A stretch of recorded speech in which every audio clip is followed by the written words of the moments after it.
요한복음 9장 13절부터 23절까지 말씀입니다. 요한복음 9장 13절부터 23절까지 말씀을 우리 한 절씩 교독하면서 읽도록 하겠습니다.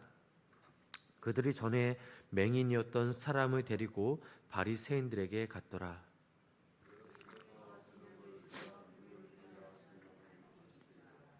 그러므로 바리새인들도 그가 어떻게 보게 되었는지를 물으니 이르되 그 사람이 진흙을 내 눈에 바르매 내가 씻고 보나이다 하니,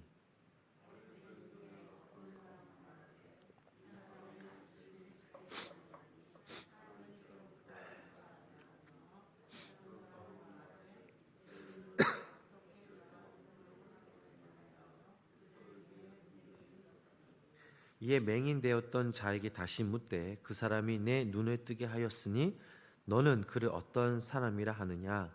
대답하되 선지자니이다 하니,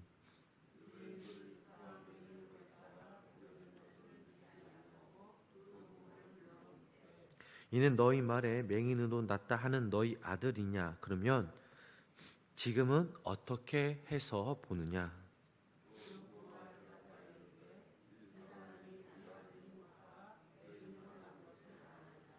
그러나 지금 어떻게 해서 보는지 또는 누가 그 눈을 뜨게 하였는지 우리는 알지 못하나이다. 그에게 물어보소서. 그가 장성하였으니 자기 일을 말하리이다.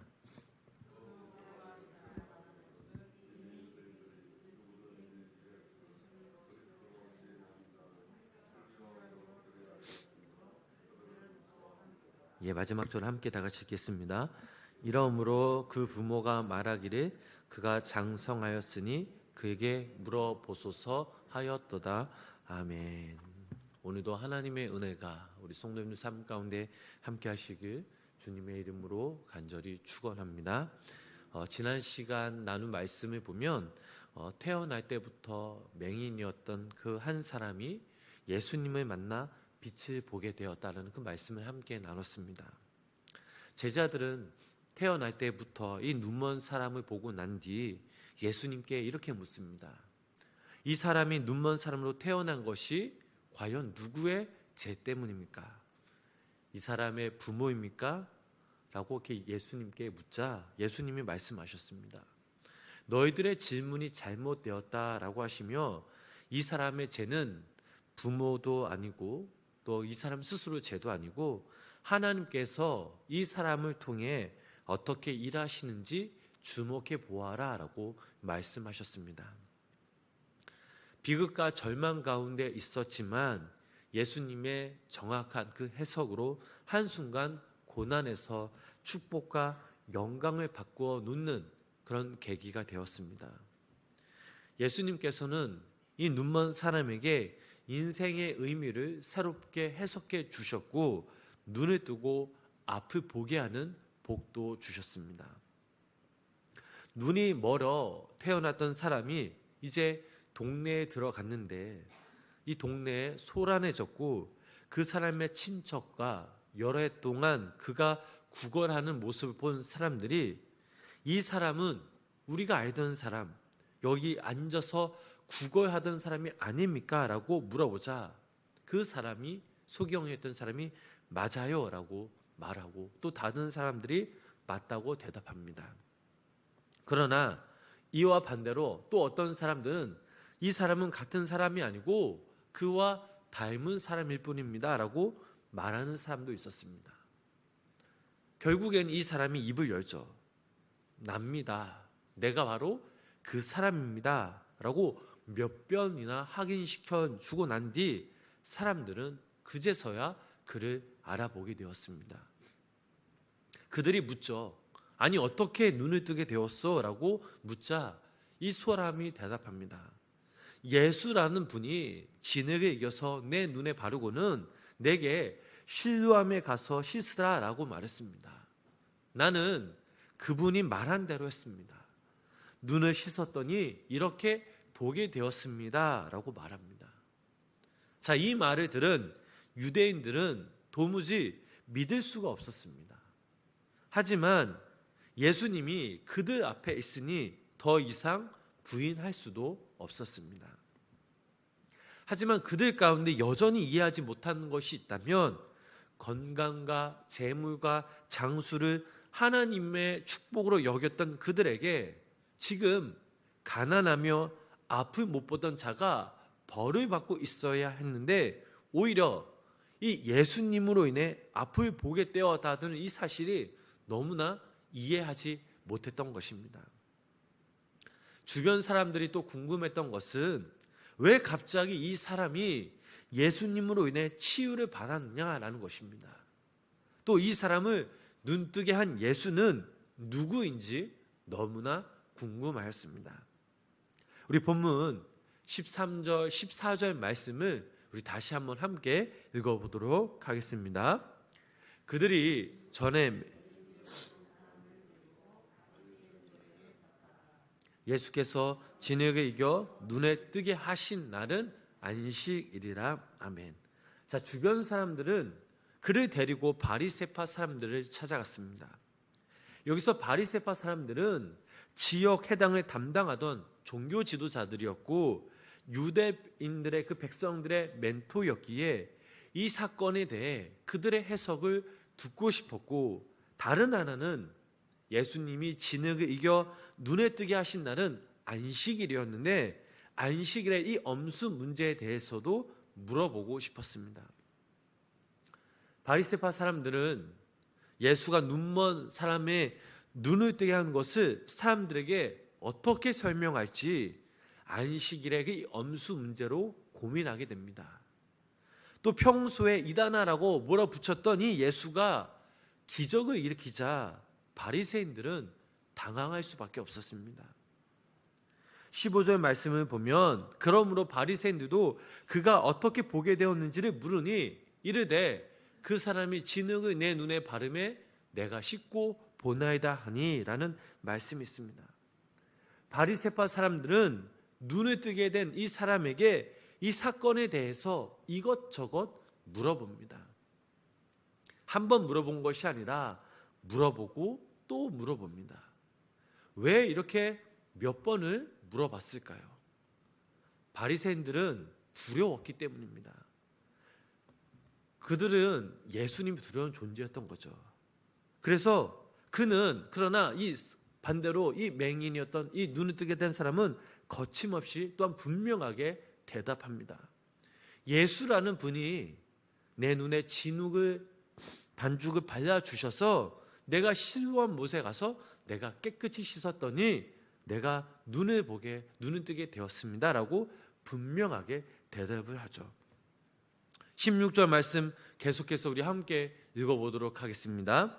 바리새인 중에 어떤 사람은 말하되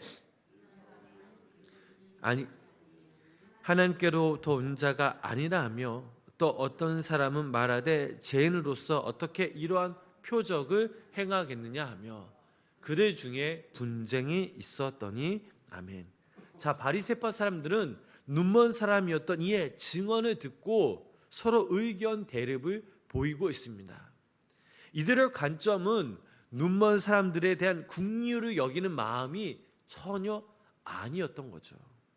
그저 예수님이 안식일을 지켰느냐 안 지켰느냐에 대한 관심을 갖고 있었습니다. 이것이 이들의 잘못된 모습들입니다. 이들은 사람을 중요시 여기지 않았습니다. 그저 종교적 전통적 가치를 중요시 여겼던 거죠. 17절 말씀 계속해서 읽어보도록 하겠습니다. 이에 맹인이 되던 자에게 다시 묻되 내 눈을 뜨게 하였으니 너는 그를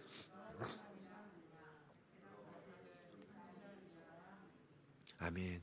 눈먼 사람이었던 그가 예수님에 대해 아는 것이라고는 선지자라는 사실밖에 없었습니다.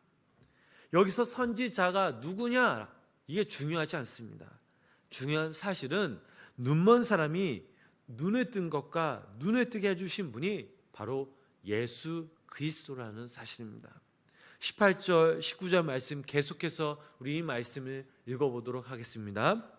유대인들이 그가 맹인으로 있다가 보게 된 것을 믿지 아니하고 그 부모를 불러 묻되 이는 너희 말에 맹인으로 낳다 하는 너희 아들이냐? 그러면 지금은 어떻게 해서 보느냐? 아멘. 자, 이제 바리새인들에게 남겨진 숙제는 눈먼 사람이 눈에 뜬 이 기적이 거짓임을 증명하는 길밖에 없었습니다. 그래서 바리새인들은 결국에 이 눈먼 사람의 부모를 부르게 됩니다. 그리고 이 부모에게 두 가지의 질문을 하죠. 이들 부모는 두 가지 질문 중에서 하나는 정확하게 대답했고 다른 하나에 대해서는 대답하지 않았습니다. 첫 번째 질문에 이 부모들은 이 사람이 우리 아들인 것과 맹인으로 난 것을 아나이다. 어찌 보면 이 대답만으로 바리새인들에게는 충분했습니다. 자신이 눈을 뜨게 된 것도 당사자에게 이미 아주 자세하게 들었기 때문입니다. 하지만 이들은 다른 대답을 듣고 싶어 했습니다. 즉 바리새인들이 다른 대답을 듣고 싶어 했던 거죠. 그래야 예수가 기적을 일으키지 않는 것이 되고 맹인을 거짓말쟁이로 몰아세울 수 있었기 때문입니다. 하지만 부모는 진실 그래도 첫 번째 질문에 대답을 합니다. 이제 바리새인들은 이 사실을 인정하고 맹인이었던 자처럼 이 예수님을 선지자로 그리스도로 인정하면 되는데 결국 이들은 그렇게 하지 않았다라는 사실입니다. 바리새인들보다 더 두려워하는 사람들이 있었는데 바로 부모들이 더 두려운 마음을 가지고 있었습니다. 이들은 두 번째 질문에 대해서는 대답하지 않았습니다. 분명 대답할 정확한 답을 알고 있었지만 이들은 모른 척하였습니다. 오늘 이 본문 말씀 보면 왜 이들이 모른 척했는지 그 이유가 나옵니다. 이들 부모는 바리새파 사람들과 종교 지도자들이 무서워 이 진실을 꺼내지 못했던 것이죠. 이들이 이토록 두려워했던 그 이유가 무엇입니까? 그 본문 말씀 22절, 23절 말씀에 아주 자세하게 나와 있습니다. 함께 그 말씀 읽어보도록 하겠습니다. 그 부모가 이렇게 말한 것은 그리스도로 시인하는 자는 출교하기로 결의하였으므로 그들을 무서워함이로라. 이러므로 그 부모가 말하기를 그가 장성하였으니 그에게 물어보소서 하였더라. 아멘. 자, 이들 부모는 바리새인들의 종교적인 권력이 너무나 두려웠던 거죠. 출교를 당할까 봐 두렵기도 하였고 무엇보다 해당을 중심으로 한 이 공동체에서 추방당할 줄 모른다는 그런 두려움이 너무나 앞섰습니다. 공동체에서 추방되면 모든 관계가 단절됩니다. 그 관계를 중심으로 생계를 잃어버릴 수도 있습니다. 이들 부모에게는 지금 눈앞에 보이는 것이 전부였던 거죠. 그래서 결국 이러한 질문에 대답을 하지 않을 수밖에 없었습니다. 사랑하는 우리 성도 여러분, 우리가 살아가고 있는 이 시대는 어떤 모습 그리고 어떤 시대입니까? 때론 많은 사람들조차 아니 그리스도인들도 하나님 없는 것처럼 살아가고 있습니다. 약자들은 강자들을 두려워하죠. 권력과 돈, 법이 전부인 것 마냥 살아가고 있습니다. 그렇다면 우리들은 오늘날 어떤 모습으로 살아가고 있습니까? 우리 삶 가운데, 우리 중심 가운데 하나님이 없었더라면, 아니 잠시 잃어버리고 살았더라면 우리는 이 시간 다시 주님께 회개하는 그 마음으로 주님께 나아가야 될 줄 믿습니다. 바리새인들 앞에서 굴복했던 부모님들처럼 우리도 이 세상의 권력 앞에 굴복하지 않기를 바랍니다. 만약 우리의 스스로 세상이 두렵고 목매여 우리가 살아간다면 우리 역시 세상의 종으로 살아갈 수밖에 없습니다.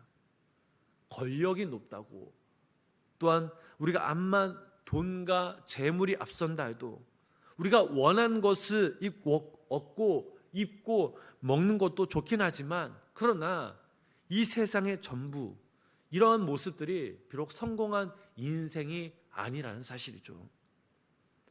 하나님 없는 삶은 그저 허무한 인생이라는 뿐입니다. 또한 이 모든 인생은 다 헛된 인생뿐이라는 사실입니다. 여러분들은 이 남은 평생 어떤 모습으로, 어떤 신앙인으로 살아가고 싶으십니까? 여러분들에게 흰 종이를 주고 그 모습을 한번 그려보고 그 모습을 상상해서 글을 써보라고 하신다면 여러분들은 어떤 그림을 그리실 거며 어떤 글을 남기실 것입니까? 성도님들과 제가, 우리가 언제 어디서나 무엇을 하든지 간에 우리가 하나님의 말씀을 인정하는 하나님의 자녀가 되길 간절히 소망합니다.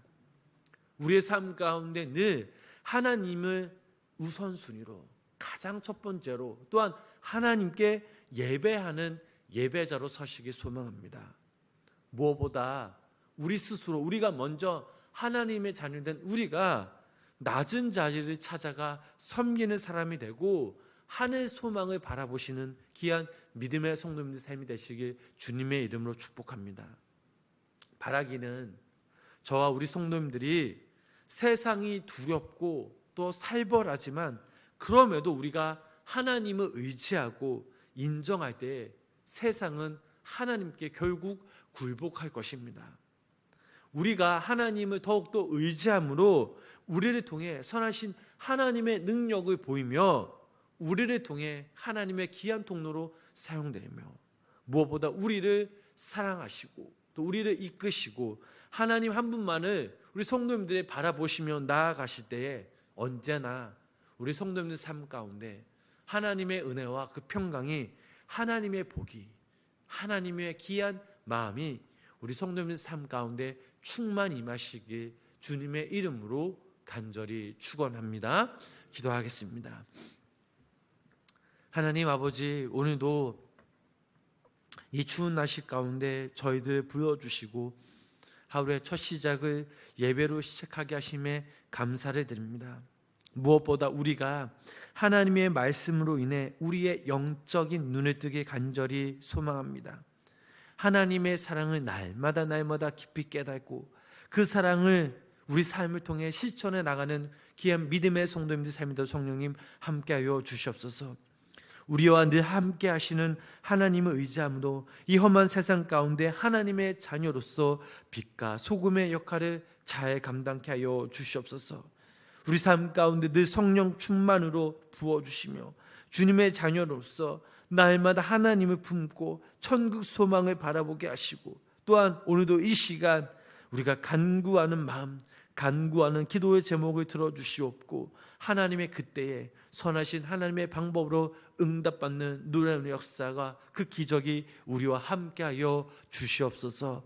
예수님의 이름으로 간절히 기도드렸습니다. 아멘.